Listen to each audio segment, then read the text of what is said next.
Hello and welcome back.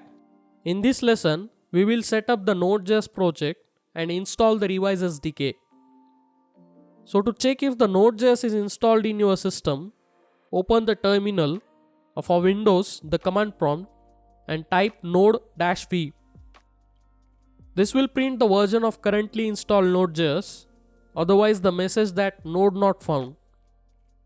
If you haven't installed Node.js in your computer, just visit their website and follow all the instructions and install Node.js according to your operating system. Once you have installed the Node.js, open the terminal and head to the directory where you want to create the project and create a new folder. I will call it as my_dnft.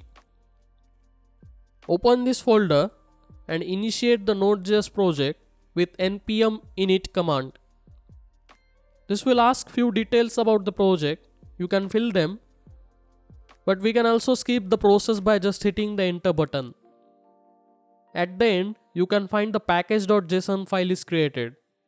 So we have successfully initiated the Node.js project.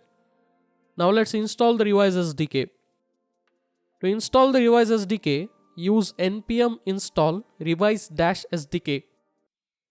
This will install the Revise SDK into our project.